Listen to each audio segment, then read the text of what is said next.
Next topic के साथ मिल रहे हैं। तो इससे पहले हम लोग अभिक्रिया की कोटि पढ़े थे, फिर अब उसके आगे हम लोग पढ़ेंगे शून्य कोटि की अभिक्रिया। तो आपके सिलेबस में अभिक्रिया की कोटि में कुछ चैप्टर मतलब कुछ टॉपिक और कुछ चैप्टर जो है वो हटा दिए गए हैं। तो इसमें आपको क्या पढ़ना है अभिक्रिया की कोटि में? एक तो पढ़ना है आपको शून्य कोटि की अभिक्रिया और एक पढ़ना है प्रथम कोटि की अभिक्रिया। तो हम लोग अभिक्रिया की कोटि पढ़े थे, तो अभिक्रिया की कोटि को हम लोगों ने पढ़ा और उसको हमने जाना और फिर उसके बाद हम लोग पढ़ेंगे शून्य कोटि की अभिक्रिया। तो अभिक्रिया की कोटि क्या होती थी ये हम लोग जानेंगे। तो अभिक्रिया की कोटि क्या होती थी? किसी भी अभिकारक जैसे हम लोग मिलाते थे, इस तरह से पढ़े थे, यानी A प्लस ये B और ये जैसे हमारा प्रोडक्ट C और ये क्या बन जाता था D और D। ये क्या हो जाता था अभिक्रिया की कोटि, यानी अभिकारक की जो संख्या होती थी, यानी कितने अभिकारक मिलाए गए, उसी को हम लोग क्या कहते थे? कोटि कहते थे। उसी को हम लोग क्या कहते थे? अभिक्रिया की कोटि कहते थे। ये हम लोग पढ़े हैं इसको, तो उसी के बारे में हम लोग जानेंगे। तो इसमें हम शून्य कोटि की अभिक्रिया में क्या पढ़ेंगे? तो शून्य कोटि की अभिक्रिया में हम लोग जानेंगे वह अभिक्रिया जिसका वेग अभिकारक की सांद्रता की संख्या के ऊपर डिपेंड करता है। किस पे डिपेंड करता है? अभिक्रिया की सांद्रता की संख्या के ऊपर डिपेंड करता है। तो हम लोग समझ जाते थे, पढ़ते थे कि ये जो होता था, यानी ये क्या हो जाता था, ये इसकी कोटि हो जाती थी। तो ये कितना है? एक है तो एक लिख देते थे। ये बी वाला जो है तो इसकी कोटि क्या है? एक है, तो ये दोनों को मिला के कोटि कितनी हो जाती थी? 2। इस तरह से हमने पढ़ा था। तो इसमें हम लिखेंगे अब वह अभिक्रिया जिसकी कोटि जो है वो सांद्रता पर निर्भर नहीं करती है, यानी उसकी कोटि जो है यानी अभिकारक की सांद्रता पर निर्भर नहीं करती है, अर्थात उसका जो आप पावर में मान पढ़ते थे वो शून्य हो जाए। जैसे इसमें हम लोग इसको जोड़ के एक को जोड़ के हम क्या लिखते हैं? 2 लिख देते थे। ऐसे इसको हटा दिया जाए, यानी अभिकारक की सांद्रता यानी उनकी सबकी सांद्रता क्या हो जाए? शून्य हो जाए, तो उसको हम शून्य कोटि की अभिक्रिया कहते हैं। क्या कहते हैं? शून्य कोटि की अभिक्रिया कहते हैं। शून्य कोटि की अभिक्रिया कहते हैं, ये हम लोग पढ़ेंगे इसके बारे में। तो शून्य कोटि की अभिक्रिया, अब हम लोग इसको कैसे इसका डेरिवेशन करेंगे देखते हैं। इसको माना कि एक अभिक्रिया जो है, यानी यहाँ पे रिएक्टेंट और ये प्रोडक्ट बन रहा है, रिएक्टेंट R हो गया और प्रोडक्ट P हो गया। तो इससे पहले हम लोगों ने अभिक्रिया के वेग में क्या पढ़ा था? अभिक्रिया के वेग में एक हमने पूरा एक सूत्र पढ़ा था जिसको डिराइव करके आपने लिखा था। उसमें क्या लिखा था देखते हैं, -dr/dt K और R पावर n लिखते थे। ये इसकी कोटि होती थी, नंबर ऑफ एन ऑर्डर का जो नंबर होता था उसको हम लोग लिखते थे। यदि अभिक्रिया शून्य हो तो n बराबर क्या होगा? शून्य हो जाएगा। तो भाई जब n बराबर शून्य हो जाएगा तो उसी को हम लिख देंगे। तो ये सूत्र कहोगे आप लोग कहाँ से आ गया? तो भाई ये अभिक्रिया का वेग पढ़े थे, उसी से रिलेटेड हमने पढ़ा था अभिक्रिया की कोटि। तो अभिक्रिया की कोटि में हम लोगों ने इसको पढ़ा था कि अभिक्रिया की कोटि में यानी जो रिएक्टेंट होगा समय के ऊपर और ये रिएक्टेंट जो होगा इसके पावर कितना है इसके ऊपर ये कोरिलेशन हम लोगों ने पढ़ा था अभिक्रिया की कोटि में। उसी सूत्र को हम लोग यहाँ रखेंगे। तो dr/dt = K और R की पावर n, यानी अभिक्रिया का फिर क्या है? अभिक्रिया की कोटि यदि शून्य हो यानी तो क्या होगा? n बराबर शून्य हो जाएगा।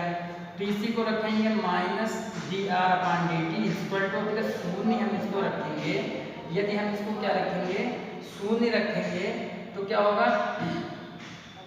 शून्य होगा तो क्या इसका पावर शून्य कर देंगे तो R यहाँ पे क्या शून्य होगा तो यह हट जाएगा, क्योंकि शून्य से गुणा करेंगे हम तो ये K आएगा। अब क्या करेंगे? इसको हम त्रियक गुणा करेंगे तो K dt, तो ये क्या हो जाएगा? माइनस का K dt गुणे में आ जाएगा और किसके बराबर हो जाएगा? dr के बराबर। तो dr बराबर माइनस K dt। ये बात समझ में आ गई? यानी क्या हो जाएगा? dt और K गुणे में हो जाएगा तो माइनस dt गुणे K ये हो जाएगा। तो देखो -K dt = dr लिख देंगे, चाहे इसको पहले लिखो चाहे इसको बाद में लिखो, बात एक ही है। ये d r equal to minus k d t हो जाएगा। फिर क्या करेंगे, इसमें दोनों तरफ समाकलन करने पर, तो समाकलन आप लोगों ने पढ़ा होगा मैथमेटिक्स में, तो उसमें दोनों तरफ समाकलन करने पर तो क्या हो जाएगा समाकलन, फिर क्या है आर जीरो और फिर क्या है आर टी, फिर ये डी आर, देखो इसी पे हमने लग दिया इसको समाकलन डी आर इक्वल टू, फिर क्या होगा समाकलन जीरो, फिर टी, अभी इसको समझाने कैसे होगा, फिर माइनस के डी टी। अच्छा समाकलन में क्या होगा डी आर और ये डी टी और जीरो। अच्छा एक बात बताओ कि जैसे कोई यहाँ पे रिएक्टेंट है और ये प्रोडक्ट है, अगर मान लें कि यहाँ पे जो रिएक्टेंट का जो समय है वो जीरो हो जाए, तो जीरो समय में तो पहले प्रारंभिक में तो जीरो रहेगी ना, तो पहले जीरो रहेगा और फिर ये क्या होगा जब प्रोडक्ट बनाएगा तो क्या हो जाएगा, जब कुछ समय लगेगा तभी तो जब कुछ समय लगेगा तभी तो प्रोडक्ट बनेगा, और जितना समय लगेगा उतना अधिक प्रोडक्ट बनेगा, ये हम लोगों ने पढ़ा था। तो भाई ये दो लिमिट में हम क्या रखेंगे आर जीरो यानी प्रारंभिक में, फिर उसके बाद आर टी कब हुआ जब प्रोडक्ट बना, तो ये क्या हो जाएगा आर टी हो जाएगा, ये हम लोग समझ गए। फिर वैसे ही यहाँ पे जब समय जीरो लगा, फिर इसका जब समय के कुछ टाइम लगा तो इसको अपर लिमिट में रखेंगे, तो लोअर लिमिट में जीरो, अपर लिमिट में टी, इसका क्या हो जाएगा माइनस के डी टी, ये हम लोग पढ़े, इसको लिख देंगे इसको। फिर क्या हो जाएगा आर टी आर जीरो ये समाकलन के साथ, फिर ये d r equal to minus k पहले लिख देंगे, फिर वैसे डी टी लिख देंगे। फिर क्या करेंगे इसमें, अब समाकलन में डी ये फैक्ट है हट जाएगा, तो इसमें हम देखेंगे कि अब क्या है कि आर ये बचेगा, इस समाकलन में आर टी और r zero equal to minus k t, फिर समाकलन लगा देंगे। फिर क्या करेंगे इसमें देखेंगे कि आर टी यानी जितना समय लगेगा, जैसे यहाँ पे हम लोग लिखेंगे कि जैसे ये कोई रिएक्टेंट है और ये रिएक्टेंट प्रोडक्ट बन रहा है, तो पहले जीरो समय लगा तो ये जीरो रहा होगा, फिर यहाँ पे प्रोडक्ट बना, फिर अगर कुछ समय लगा तो यहाँ प्रोडक्ट बना। तो इसमें देखो जो समय हम लोग क्या करते थे, किसी वेग को निकालते थे, तो हम यहाँ जैसे हम लोग इसको दोबारा से समझ लेते हैं। तो यहाँ तक हम लोग समझे थे, फिर उसमें वीडियो बनने में कुछ दिक्कत हो गई थी। अब देखते हैं यहाँ पे आर और ये क्या हो जाएगा आर टी, और ये r zero equal to minus k t, और ये टी अपर लिमिट में और लो लिमिट में जीरो हो जाएगा। तो इसको हम लोग क्या लिखेंगे, अब इस तरह से हम लिख सकते हैं ना।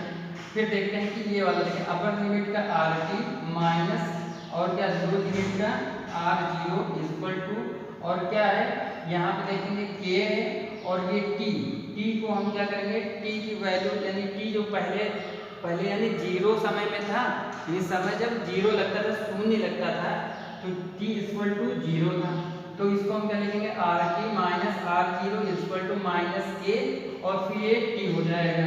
तो ये क्या हो जाएगा r t minus r zero equal to minus k t, तो ये आर टी निकालेंगे, ये वाला r t equal to minus k t है, ये वाला आर जीरो जो है पक्षांतर करेंगे तो प्लस में आर जीरो हो जाएगा।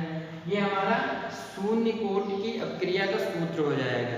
ये क्या हो जाएगा, ये शून्य कोट की अपक्रिया का सूत्र है। तो ये इस सूत्र को हम याद रखेंगे और इसी सूत्र के माध्यम से हम लोग इसके आगे जितने भी डेरिवेशन है उसको पढ़ेंगे। तो आप लोगों को ये शायद समझ में आ गया हो, दोबारा से फिर समझ लीजिए कि वह अपक्रिया जिसकी सांद्रता क्या करते हैं, जिसकी सांद्रता उस पे सांद्रता जो है निर्भर नहीं करती है किस पे, अभिकारक पर। तो अभिकारक पर जिसकी सांद्रता निर्भर न करे वो कौन सा होता है, वो होता है शून्य कोट की अपक्रिया के अंतर्गत आता है। तो अपक्रिया की कोटि को आप लोग जानते ही हैं कि उसकी सांद्रता की जो संख्या होती है उसी को बताते हैं हम लोग। ठीक, इससे पहले हम लोगों ने पढ़ा था। फिर अगला टॉपिक अगले दिन। धन्यवाद।